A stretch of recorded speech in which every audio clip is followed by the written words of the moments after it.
The Book of Ruth.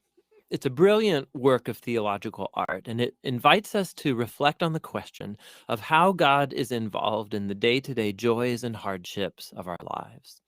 There are three main characters in the book: Naomi, the widow, Ruth, the Moabite, and Boaz, the Israelite farmer. And their story is told in 4 chapters that are beautifully designed. Let's just dive in and see how this all unfolds. Chapter 1 opens with this line: "In the days when the judges ruled." And it reminds us of the very dark and difficult days from the book of Judges. And here we meet an Israelite family in Bethlehem, struggling to survive through a famine. And so, in search of food, they move on to the land of Moab, Israel's ancient enemy. And there, the father of the family dies, and the sons marry 2 Moabite women, Ruth and Orpah. And then the sons, they die too. And so they leave only Naomi and these new daughters-in-law. And so Naomi, she has no reason to stay anymore. And so she tells her new daughters-in-law that she's moving back home. And Naomi, she knows that the life of an unmarried foreign widow in Israel is going to be very hard. And so she compels the women to stay behind. Orpah agrees, but Ruth does not. She shows remarkable loyalty to Naomi, and she says, "Wherever you go, I'm going to go. Your people will become my people, and your God will become my God." And so the two of them return to Israel together. And the chapter concludes with Naomi changing her name to Mara, which means bitter in Hebrew, and she laments her tragic fate. Chapter 2 begins with Naomi and Ruth discussing where they're going to find food. And it just so happens to be the beginning of the barley harvest. And so Ruth goes out to look for food, and it just so happens that she ends up picking grain in the field of a man named Boaz, who just so happens to be Naomi's relative. We're told that Boaz is a man of noble character, and he notices Ruth. And so after finding out more about her story, he shows remarkable generosity to her. He makes these special provisions so that the immigrant Ruth can gather grain in his field. And in doing so, Boaz is actually obeying an explicit command of the Torah to show generosity to the immigrant and the poor. Boaz is so impressed by Ruth's loyalty to Naomi. He prays for her that God will reward her for her boldness. So Ruth comes home that day, and Naomi finds out that she met Boaz, and she is thrilled. She says Boaz is their family redeemer. Now, this family redeemer thing, this was a cultural practice in Israel where if a man in the family died and he left behind a wife or children or land, it was the family redeemer's responsibility to marry that widow, to take up the land and protect that family. So Naomi, she begins to hope that perhaps there might still be a future for her family. Chapter 3 begins with Naomi and Ruth making a plan to get Boaz to notice their situation. So Ruth is going to stop wearing clothes of a grieving widow, and she's going to show signs that she's available to be married. And so Ruth goes to meet Boaz on the farm that night. And as she approaches, Boaz wakes up and he's totally startled. And Ruth makes her intentions very clear. She asks if Boaz will redeem Naomi's family and marry her. Boaz is once again amazed by Ruth's loyalty to Naomi and her family, and he calls Ruth a woman of noble character. It's the same term used to describe the woman of Proverbs 31. So Boaz tells Ruth to wait until the next day, and he will redeem both Ruth and Naomi legally before the town elders. And so the chapter ends with Ruth returning to Naomi, and they marvel together at all of these recent events. In chapter 4, it all comes together. It turns out, at the last minute, Boaz discovers there is a family member who's closer to Naomi than he is, and he's actually eligible before him to redeem the family. But at the last second, this family member finds out that he's going to have to marry Ruth, the Moabite, and so he declines. But Boaz, remember, he knows Ruth's true character, and so he acquires the family property of Naomi, and he marries Ruth. And so just at the beginning, how Ruth was loyal to Naomi's family, so now Boaz is loyal to Naomi's family as well. The story concludes with a reversal of all of the tragedies from chapter 1. So the death of the husband and the sons is reversed as Ruth is married again and gives birth to a new son, granting joy to Naomi. And this symmetry between the opening and the closing, it's even more remarkable. So remember, the opening tragedy was followed by a great act of loyalty on the part of Ruth.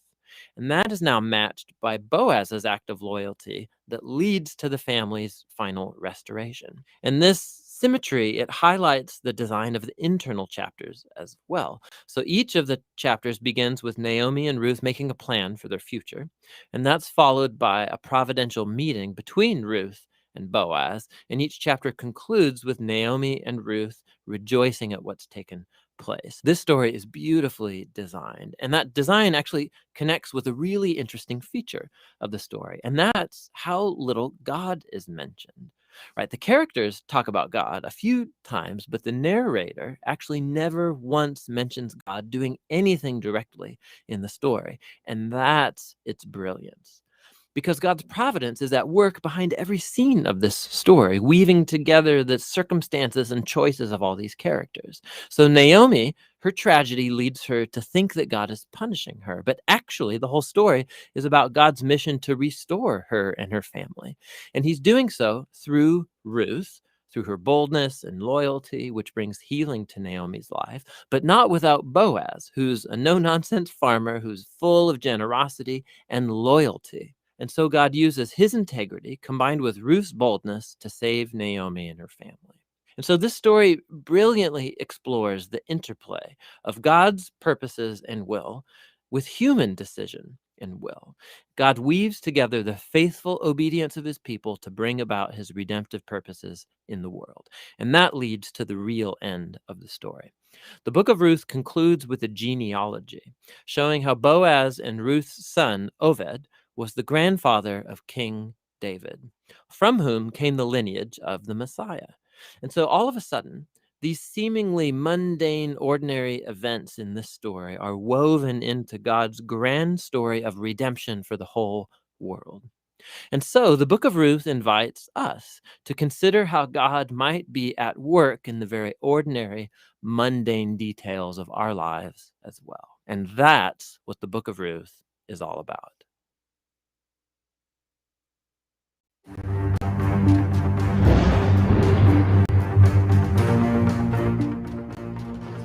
From the year 1228 BCE until 879 BCE, the young Jewish nation, still fresh in their homeland, lurched unsteadily through the era of the judges, like a battered ship, scaling peaks of clarity, then plunging into immorality and suffering.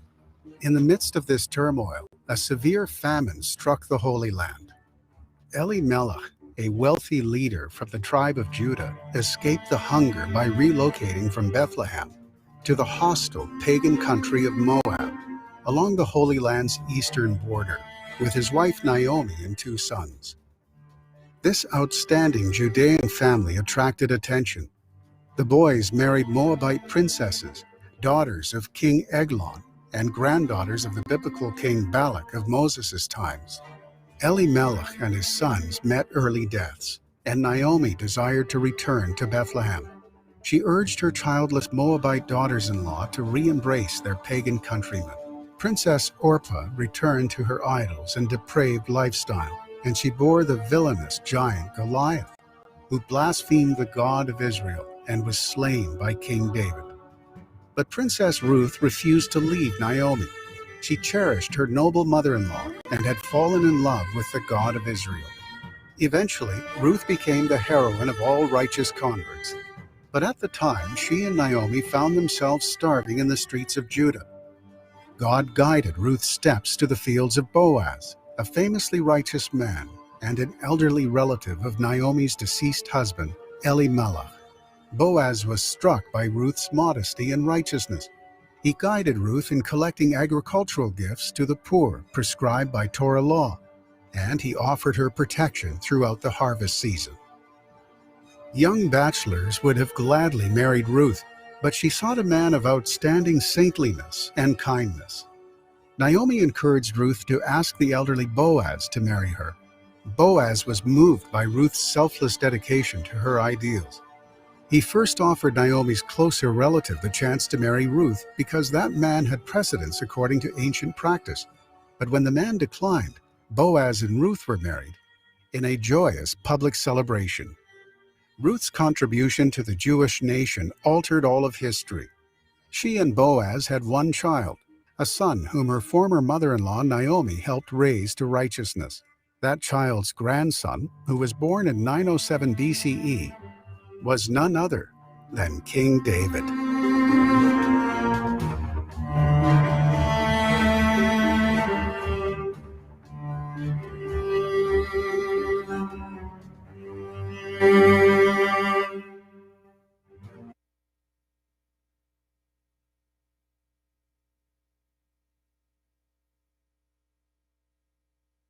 Ruth.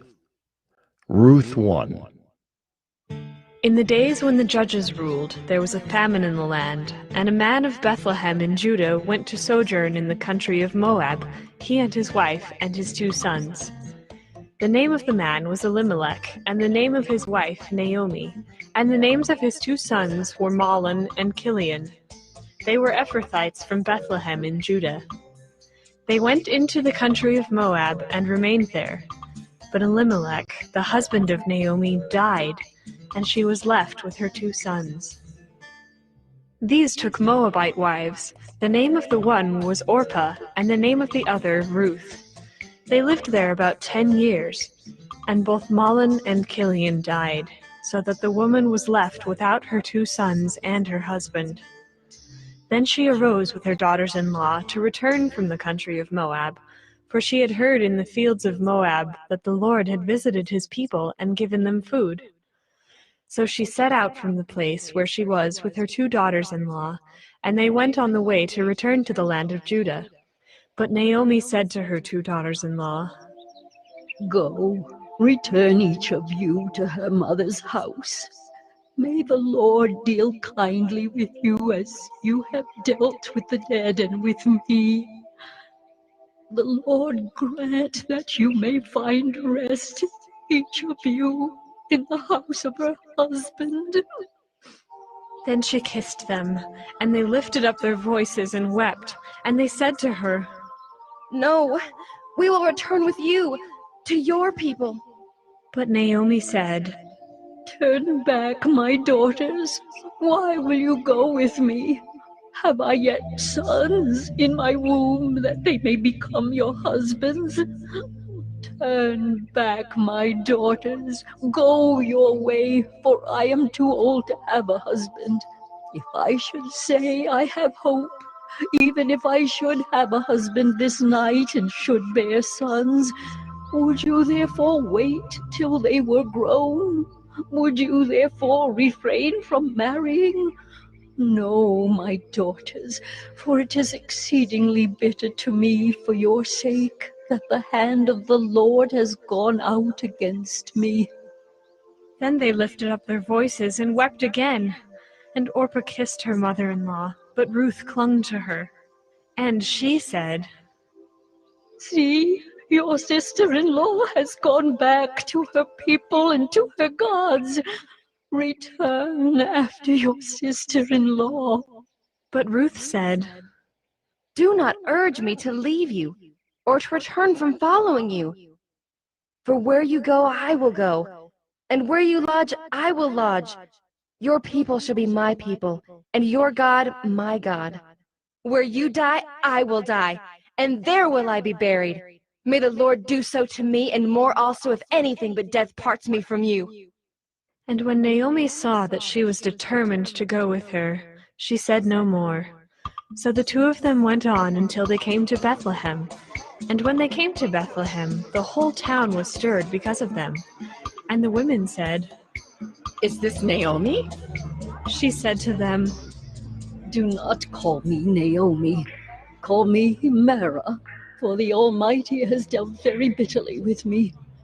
I went away full, and the Lord has brought me back empty. Why call me Naomi when the Lord has testified against me, and the Almighty has brought calamity upon me?" So Naomi returned, and Ruth the Moabite, her daughter-in-law, with her, who returned from the country of Moab. And they came to Bethlehem at the beginning of barley harvest.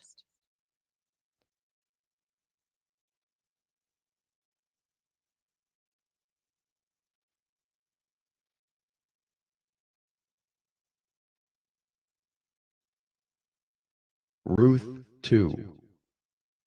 Now Naomi had a relative of her husband's, a worthy man of the clan of Elimelech, whose name was Boaz. And Ruth the Moabite said to Naomi, Let me go to the field and glean among the ears of grain after him in whose sight I shall find favor. and she said to her, Go, my daughter. So she set out and went and gleaned in the field after the reapers. And she happened to come to the part of the field belonging to Boaz, who was of the clan of Elimelech. And behold, Boaz came from Bethlehem, and he said to the reapers, The Lord be with you. and they answered, The Lord bless you. Then Boaz said to his young man who was in charge of the reapers, Whose young woman is this? and the servant who was in charge of the reapers answered, She is the young Moabite woman who came back with Naomi from the country of Moab. She said, Please let me glean and gather among the sheaves after the reapers. So she came, and she has continued from early morning until now, except for a short rest. Then Boaz said to Ruth, Now listen, my daughter. Do not go to glean in another field or leave this one, but keep close to my young women. Let your eyes be on the field that they are reaping, and go after them. Have I not charged the young men not to touch you? And when you are thirsty, go to the vessels and drink what the young men have drawn. Then she fell on her face, bowing to the ground, and said to him, Why have I found favor in your eyes, that you should take notice of me, since I am a foreigner? But Boaz answered her, All that you have done for your mother-in-law since the death of your husband has been fully told to me, and how you left your father and mother and your native land and came to a people that you did not know before. The Lord repay you for what you have done, and a full reward be given you by the Lord, the God of Israel, under whose wings you have come to take refuge. Then she said, I have found favor in your eyes, my lord, for you have comforted me and spoken kindly to your servant, though I am not one of your servants. And at mealtime Boaz said to her, Come here and eat some bread and dip your morsel in the wine. So she sat beside the reapers, and he passed to her roasted grain. And she ate until she was satisfied, and she had some left over. When she rose to glean, Boaz instructed his young men, saying, Let her glean, even among the sheaves, and do not reproach her. And also pull out some from the bundles for her and leave it for her to glean, and do not rebuke her. So she gleaned in the field until evening. Then she beat out what she had gleaned, and it was about an ephah of barley. And she took it up and went into the city. Her mother-in-law saw what she had gleaned. She also brought out and gave her what food she had left over after being satisfied. And her mother-in-law said to her, Where did you glean today, and where have you worked? Blessed be the man who took notice of you. So she told her mother-in-law with whom she had worked, and said, The man's name with whom I worked today is Boaz. And Naomi said to her daughter-in-law, May he be blessed by the Lord, whose kindness has not forsaken the living or the dead. Naomi also said to her, The man is a close relative of ours, one of our redeemers. And Ruth the Moabite said, Besides, he said to me, You shall keep close by my young men until they have finished all my harvest. And Naomi said to Ruth, her daughter-in-law, It is good, my daughter, that you go out with his young women, lest in another field you be assaulted. So she kept close to the young women of Boaz, gleaning until the end of the barley and wheat harvests. And she lived with her mother-in-law.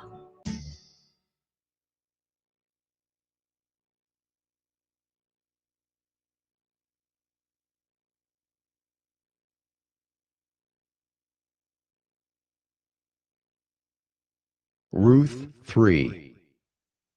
Then Naomi, her mother-in-law, said to her, My daughter, should I not seek rest for you, that it may be well with you?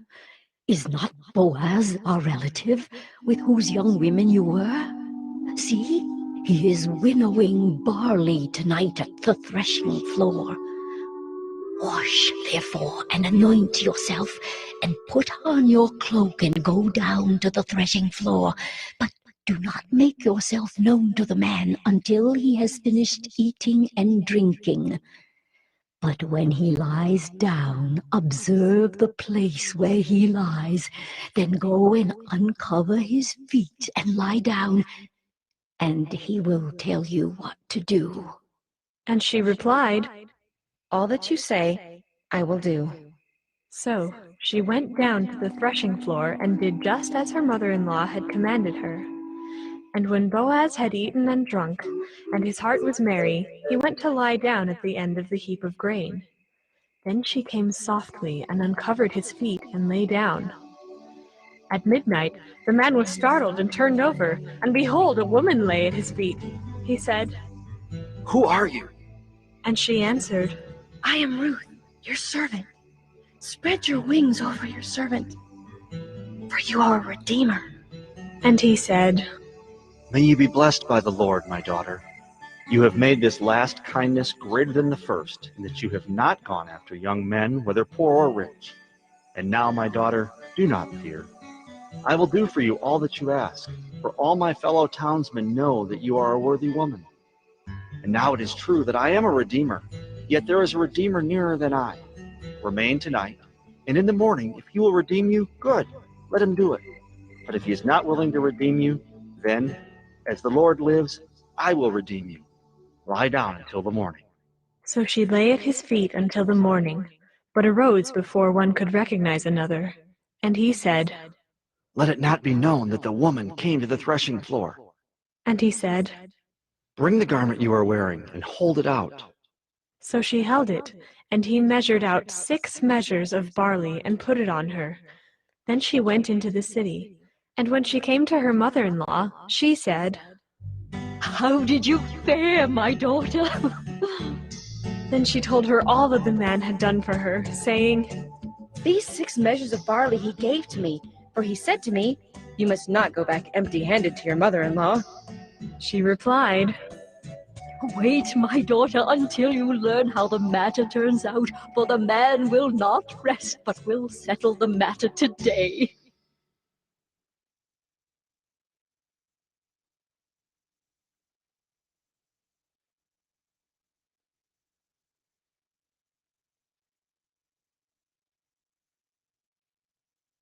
Ruth 4. Now Boaz had gone up to the gate and sat down there. And behold, the Redeemer, of whom Boaz had spoken, came by. So Boaz said, Turn aside, friend. Sit down here. and he turned aside and sat down. And he took 10 men of the elders of the city and said, Sit down here. So they sat down. Then he said to the Redeemer, Naomi, who has come back from the country of Moab, is selling the parcel of land that belonged to a relative, Elimelech. So I thought I would tell you of it and say, Buy it in the presence of those sitting here and in the presence of the elders of my people. If you will redeem it, redeem it. But if you will not, tell me, that I may know. For there is no one besides you to redeem it, and I come after you. and he said, I will redeem it. Then Boaz said, The day you buy the field from the hand of Naomi, you also acquire Ruth, the Moabite, the widow of the dead, in order to perpetuate the name of the dead in his inheritance. Then the Redeemer said, I cannot redeem it for myself, lest I impair my own inheritance. Take my right of redemption yourself, for I cannot redeem it. Now this was the custom in former times in Israel concerning redeeming and exchanging. To confirm a transaction, the one drew off his sandal and gave it to the other, and this was the manner of attesting in Israel. So when the Redeemer said to Boaz, Buy it for yourself. he drew off his sandal. Then Boaz said to the elders and all the people, You are witnesses this day that I have bought from the hand of Naomi all that belonged to Elimelech, and all that belonged to Kilian and to Mahlon. Also Ruth the Moabite, the widow of Mahlon, I have bought to be my wife, to perpetuate the name of the dead in his inheritance, that the name of the dead may not be cut off from among his brothers and from the gate of his native place. You are witnesses this day. Then all the people who were at the gate and the elders said, We are witnesses. May the Lord make the woman who is coming into your house like Rachel and Leah, who together built up the house of Israel. May you act worthily in Ephrathah and be renowned in Bethlehem. And may your house be like the house of Perez, whom Tamar bore to Judah, because of the offspring that the Lord will give you by this young woman. So Boaz took Ruth, and she became his wife. And he went in to her, and the Lord gave her conception, and she bore a son. Then the women said to Naomi, Blessed be the Lord, who has not left you this day without a redeemer, and may his name be renowned in Israel. He shall be to you a restorer of life, and a nourisher of your old age. For your daughter-in-law who loves you, who is more to you than 7 sons, has given birth to him. Then Naomi took the child and laid him on her lap, and became his nurse. And the women of the neighborhood gave him a name, saying, A son has been born to Naomi. They named him Obed. He was the father of Jesse, the father of David. Now these are the generations of Perez. Perez fathered Hezron. Hezron fathered Ram. Ram fathered Amminadab. Amminadab fathered Nahshon. Nahshon fathered Salmon. Salmon fathered Boaz. Boaz fathered Obed. Obed fathered Jesse. And Jesse fathered David.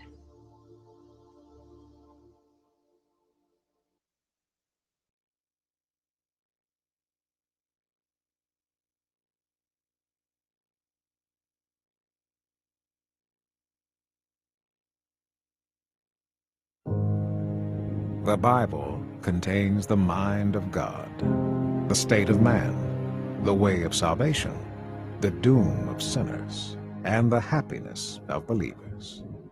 Its doctrines are holy, its precepts are binding, its stories are true, and its decisions are immutable. Read it to be wise, believe it to be safe, and practice it to be holy. It contains light to direct you, food to support you, and comfort to cheer you. It is the traveler's map, the pilgrim's staff, the pilot's compass, the soldier's sword, and the Christian's charter. Here, paradise is restored, heaven opened, and the gates of hell disclosed. Christ is its grand subject, our good the design, and the glory of God its end. It should fill the memory, rule the heart, and guide the feet. Read it slowly, frequently, and prayerfully. It is a mine of wealth, health to the soul, and a river of pleasure. It involves the highest responsibility, will reward the greatest labor, and will condemn all who trifle with its sacred contents. Pray it in, read it through, live it out, and pass it on.